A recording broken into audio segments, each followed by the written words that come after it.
Reading the List, where we review, discuss, and reimagine popular movie lists objectively. We're your hosts. I'm Jerry. And I'm Brad. And on this episode, we'll be exploring number 37 from AFI's 100 Years, 100 Passions, the 100 Greatest Love Stories of All Time. And number 37 is Titanic, directed by James Cameron, released in 1997, starring Kate Winslet and Leonardo DiCaprio. The synopsis for this epic romance is as follows. In 1996, a research vessel searches the wreck of the RMS Titanic. They hope to find a large diamond known as the heart of the ocean. Instead, they only find the sketch of a young nude woman wearing the necklace dated April 14th, 1912. The date, the boat struck an iceberg and sunk. An old woman, Rose Dawson Calvert, sees the photo on TV and calls the ship, telling them she's the woman in the picture.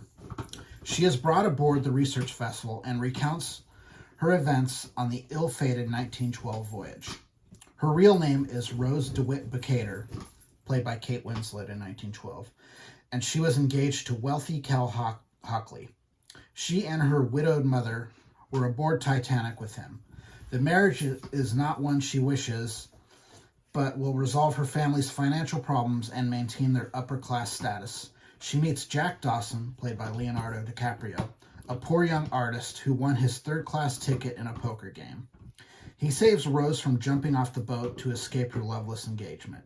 During the next few days, they develop a friendship which turns to love. She brings him to her stateroom where he draws her. She leaves Cal a note that she is leaving him. Rose and Jack's future is not to be as the ship hits an iceberg and sinks. Jack dies of hypothermia, but Rose survives. She takes the last name Dawson and starts a new life without Cal. Back in present day, Rose walks the deck of the research vessel and drops the heart of the ocean into the sea. In a flashback, we see Rose, wearing Jack's coat, reach in and pull the jewel from the pocket. In her sleep, Rose passes, and we travel through her life in pictures. Then back to Titanic, where she reunites with Jack at the grand staircase. Spoiler alert, the Titanic sinks. The boat goes down. It does. It goes down. Yeah. I don't know if you're aware that happens. I don't want people to get upset with us. Yeah. And nothing drives me more nuts than people who like spoiler. Dude, it's history. It is a thing that actually happened. Yeah, it's if you don't know about the that's Titanic, not a spoiler. You need to go back to school. So the first thing I want to say about this movie is this is an astounding technical achievement, down to the initial shots in 1996. They're actual shots that James Cameron took going down in a submersible to the Titanic. Mm-hmm. He is one of the foremost experts on this ship. People in the field, they seek him out for advice on stuff. I think he has visited this ship more times than anyone except for maybe the guy who found it, I think in 1982 is when the wreck was found. Wow. He has been down there like a half dozen times. He knows the ins and outs of the boat.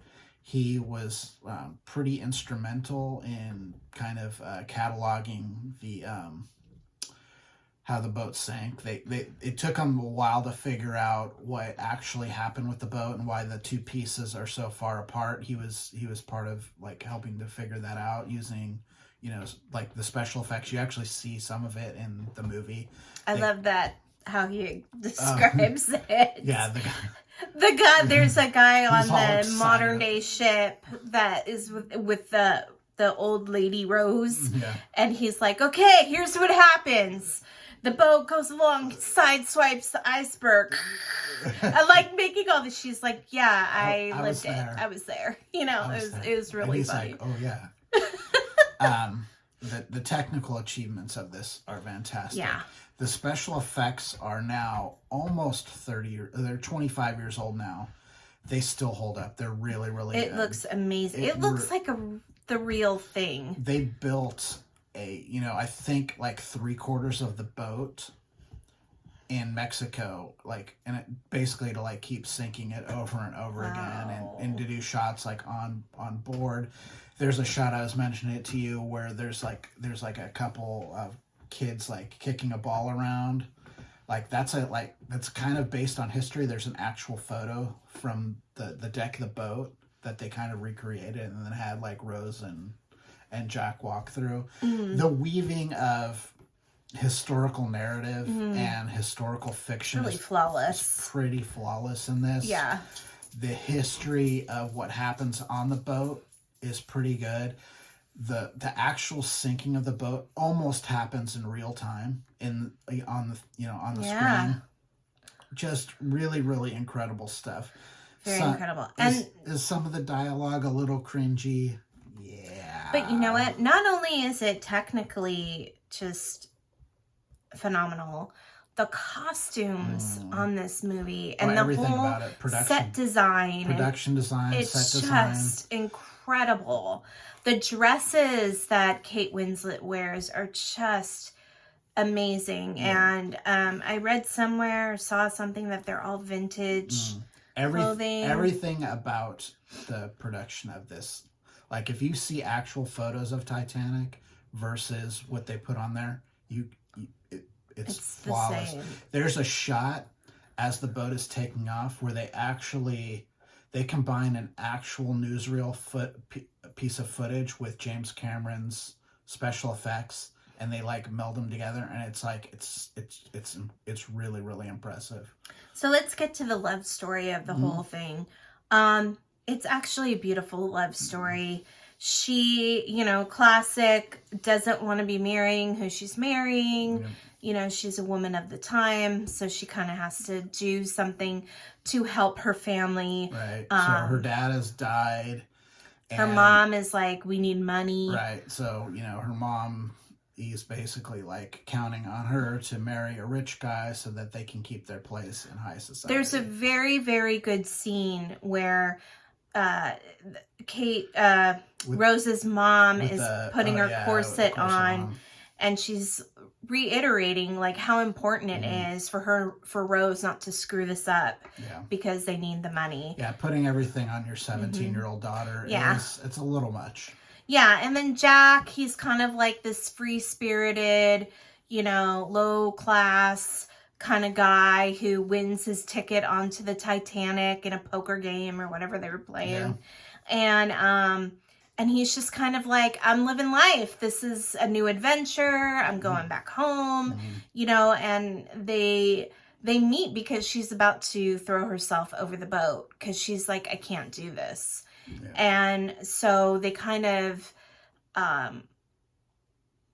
he's basically has the freedom that she wants. Yeah. And I think that's what draws her to him. And then he treats her like a person. Yeah, he treats her like an everyday person. He doesn't, pussyfoot around her. He doesn't like make exceptions for her. He doesn't have any expectations of her either. Correct. Yes. And it's a really tragic but beautiful love story, and it really fills in, like when you watch the end and you're seeing all these pictures, like she's done all the things that they talk about, and how he's like, I want you to die an old woman in your bed, living a full life. And that's exactly what she did. And it's really weaved with all this other stuff going on, boat sinking, all the stuff. Yeah, real historical characters. Yeah. Against, fictional ones like her and, Jack Dawson. You've got, Molly Brown is on the boat. Played by Kathy Bates. Kathy Bates, who's phenomenal. Yeah. They did a really, really great job of casting this movie as well. There's so much going on in this movie, and it's a long movie, but it's a long movie that doesn't have pacing problems. Right. And not only that, like, there's so much going on in this movie, yet the love story does not get drowned out. It's still, no pun intended, but it like gets, it's still the main point of the movie, sort of. So, and this is one of those, we've talked about this in other movies where, the love story seems to come together really fast, and it does here too, but it doesn't feel forced here. No, it doesn't. Like, you understand her attraction to him. I mean, his to her, obviously, she's gorgeous. Mm-hmm. That scene where, like, she's getting on the boat, like, she looks stunning, and they light her perfectly. She's a just gorgeous woman. She's wearing this incredible outfit with this white with blue hat. pinstripes with this hat to match. She looks gorgeous. What else? Oh, interesting fact that I read. Fact that I read on IMDb. A recent investigation showed that if the Titanic had hit the iceberg head on, she would have survived. Yep. Though damaged, she would not have sunk and would have reached New York maybe a day or two late. Yeah. That's insane. Yeah, it's because the way it got hit, the way it filled up, it did what it was supposed to do. It just wasn't quite designed properly. Yeah. If you watch some documentaries on it, which some of them feature James Cameron, there's some really it's a really interesting case study in kind of human hubris. It's a good movie. I hadn't seen it in a while. I think I've seen it start to finish about 4 times. For me, this is one of those movies that I could watch once and like be good. It's just really long, and I think it's sad, and I don't know. It's not a movie I'm going to come back to a million times, but also what was I going to say about it? Oh, what's interesting to me about all James Cameron's movies is that he never half-asses anything. Oh, no. Especially something like this, which he really cares about. Yeah.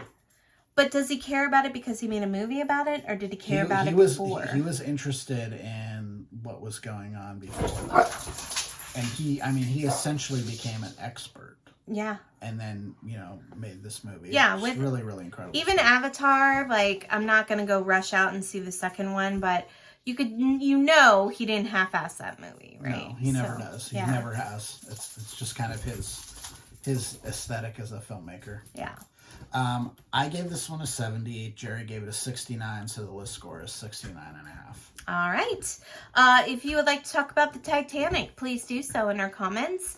If you have questions for us, you want to talk to us directly, please do at ratingthelist@gmail.com. But I think that's it for now. We're rating the list. Have a good one. I'm Jerry. And I'm Brad. See you next time. Bye. Bye.